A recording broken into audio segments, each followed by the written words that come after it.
Hello everyone and welcome back to The Legend of Zelda, A Link Between Worlds. Today we're going to be entering our first dungeon, the Eastern Palace.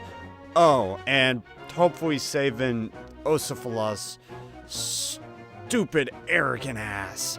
I mean, seriously, he honestly thought that he can take on Yuga, and he has no idea. He is so overconfident because he knows he's a sage. Let's just move on. Let's get out of the palace. Okay, so this is actually our first official dungeon. I mean, the underground part in the graveyard is kind of a mini dungeon, but this is our real instance into a dungeon in the game. Now, it's relatively simple. It's just going to be like, you see this over here? Shoot this switch, secret passage opens. Pretty cool. Do this, press on this switch, door opens. It's relatively simple stuff. We're going to be basically exploring the dungeon mostly like that as we progress forward. Now, there are some interesting enemies that we're going to be facing that we haven't seen before. Like that enemy I just killed. He has a very strange name. That was a Popo. Yeah, let that sink in. That squiggly sort of thing that kind of looks like a Tangela from Pokemon. It's called a Popo. I don't know.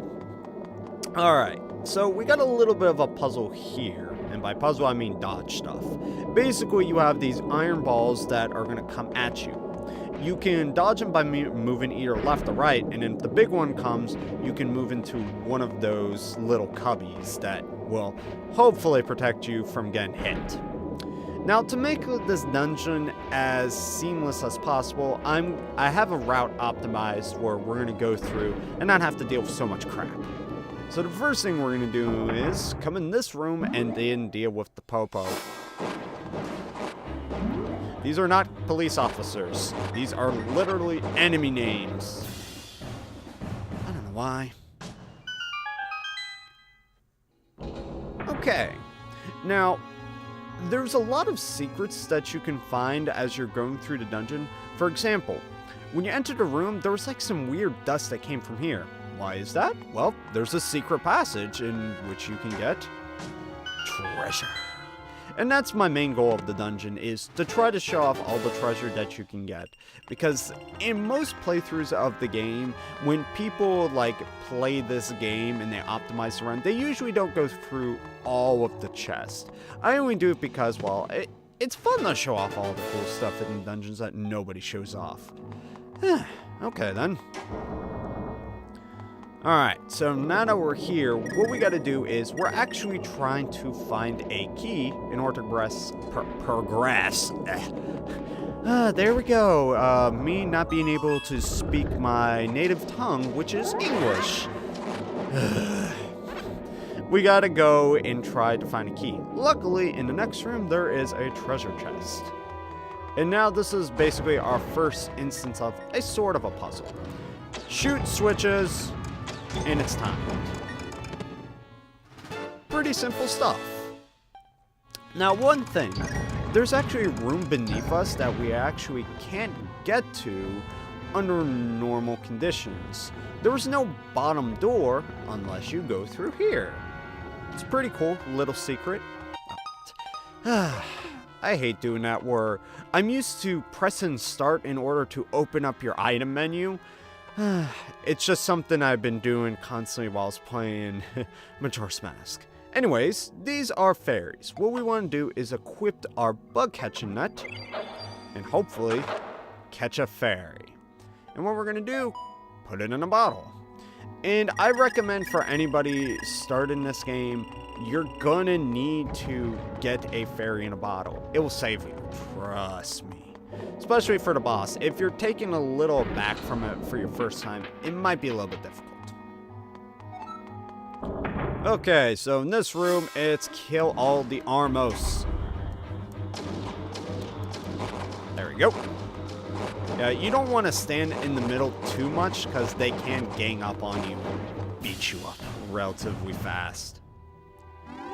And with that, that's a portal that takes us to the halfway point of the dungeon. So if you ever need to save and quit, you can take that and go back to the beginning of the dungeon. Now, we have a branch and path system. We can either go to the left or the right side. I'm going to show both paths, but I'm going to show you the right path first because it's a little bit easier. Now, make sure you have a shield at this point because, well, in this next room, what we have is arrow shooters. Yeah, these guys suck. Now, there is a chest in this room that we can get, but in order to get it, what you have to do is you have to kill all of the Popo in the room. Again, I feel awkward saying that name. It's not a fun name to say. Okay. Now, in order to leave this room, what we gotta do is actually press this switch right here, and it opens up a door. Okay. Okay, come on. There we go. Okay. Get your shield up. There we go. Now, there's one more that we have to kill, and it's all the way over here. Alright. And in this chest, we're gonna get a weird item. This is monster guts. This can be actually used for potions later on in the game, but we're not at that point yet, so I'll explain once we do get there. And watch out because, yeah, those arrows shoot out really fast if you're not paying attention. Okay, so what we're gonna do, we're gonna go over to the left path now. See you there. Okay. Now, the reason why I like the right path over the left is I can deal with the arrows using my shield. With the cannonballs, you can't. So this room is basically dodge the cannonballs. And honestly, it is very nerve-wracking. It honestly annoys the crap out of me. You have no idea. Okay. So what we gotta do is we gotta wait here because there are two huge cannonballs that are gonna come out in a row. And then after that, there's a little bit of a latency period where it actually just stops and doesn't come out at you, thankfully. Now, in order to get the chest in this room, what we gotta do, wait for that, press that switch, and it's over in the corner. And now you gotta make a mad dash, dodge all the cannonballs, and then open up, and hopefully not get hit by that cannonball that's about to come out. Okay. Now, what we want to do to get out of the room is we gotta move down, dot, got hit by a cannonball anyways. I hate cannonballs. Ugh! Damn it. I really hate this room, especially on hero mode, because you take 2 hearts of damage every single hit. I cannot wait until I get a heart container. Jeez. Alright, so this room, there's a little bit of a switch puzzle, much like before. Okay. Knock you into oblivion. Come out, buddy. Knock you into oblivion as well. And then what we want to do is we want to go over to the right door because obviously I can't get into the left because there's a stupid locked door. So we're going to go get a key. Okay, we're going to use that switch in order to open this up. I'm not open this up, I mean activate the platform so we can open that door. English. Obviously I can speak it, it's just I cannot put together coherent sentences that, you know, make sense. So in this room, what we're going to be doing is we're going to be going around the room and hopefully hitting these switches because for whatever reason, I am missing, like, so much right now. I have no idea why. Okay. There we go. Oh, that's bad. Okay. All right, one more. Ah! There we go. Ugh. I hate this room because you cannot see when the arrows are actually shooting out across the room. They just come at you super fast. Alright, so now that we got a small key, what we can do is go into the next room. Now, if you notice on this floor, there's a particular different key door at the bottom screen. That is actually what's known as a boss door. And if we come over here, we need to get what's called a big key. In order to do that, there's a few things that we have to do. We have to go into the next room, and then we're gonna verse some new enemies that are gonna be introduced to us. These are Stalfos, basically living skeletons. These guys aren't that bad, but what you want to do with these guys is use your arrow to shoot them from a distance if this guy will start walking towards me. Yeah. Stalfos have this annoying jump back If you get them pinned against the wall, if you swing your sword at them, you should get them into a lock that's not that bad. But if you want to take them out from a distance, I would recommend using your bow and arrow. It's a lot better to use, and it's a lot simpler, actually. If you know, I can line up my shot. Alright. So this right here is a big chest. And in said big chest is our big key. So now what we can do is we can actually enter the boss room. But before that, come into this room right here and hit this switch. I've done like test runs and playthroughs where I forgot that switch go down. I'm like, how do we open the boss door again? And I'm like, oh, I'm supposed to open up that little switch. Yeah, just do that. It'll avoid you less backtracking. It's not a huge backtracking kind of thing, but it still can be annoying. Alright, so hopefully Osifala is in there and you guys can transform them. So what's our boss gonna be? It's Yuga. It's Yuga! Let's just get on with it.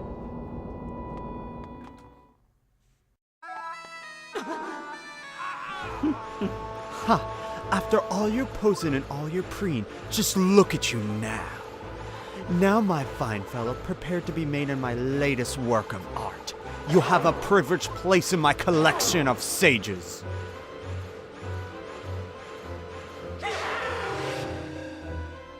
Ah, an excellent painting. What a knack I have for capturing the smallest details just so.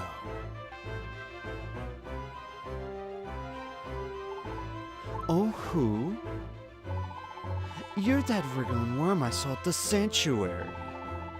What, have you come to challenge me again? I don't have time to cuddle would-be heroes. But since you insist, I will oblige. So this is Yuga. Be prepared. Now, he has several attacks. What you want to do is come up to him and try to whack him, but the problem is, he won't be able to hit you. I mean, not hit you. You won't be able to hit him. He has 3 main attacks. He has lightning, he has the ability to summon fire, and then summon those soldiers. But as you can see, you can't hit him. So we need to stun him, run up, and then smack him. And that's our objective in this fight. Beat the crap out of him. Now, halfway through the fight, he'll actually go into a rage mode. And what you want to do, try and follow him, wait for him to appear, shoot him, and then run up. Because rage mode, he gets a little bit more hectic. He still has the same moves as before, but just a lot more violent. Alright, this should be it. Enough of this. You're going to spoil everything. You force my hand. I must brush you aside.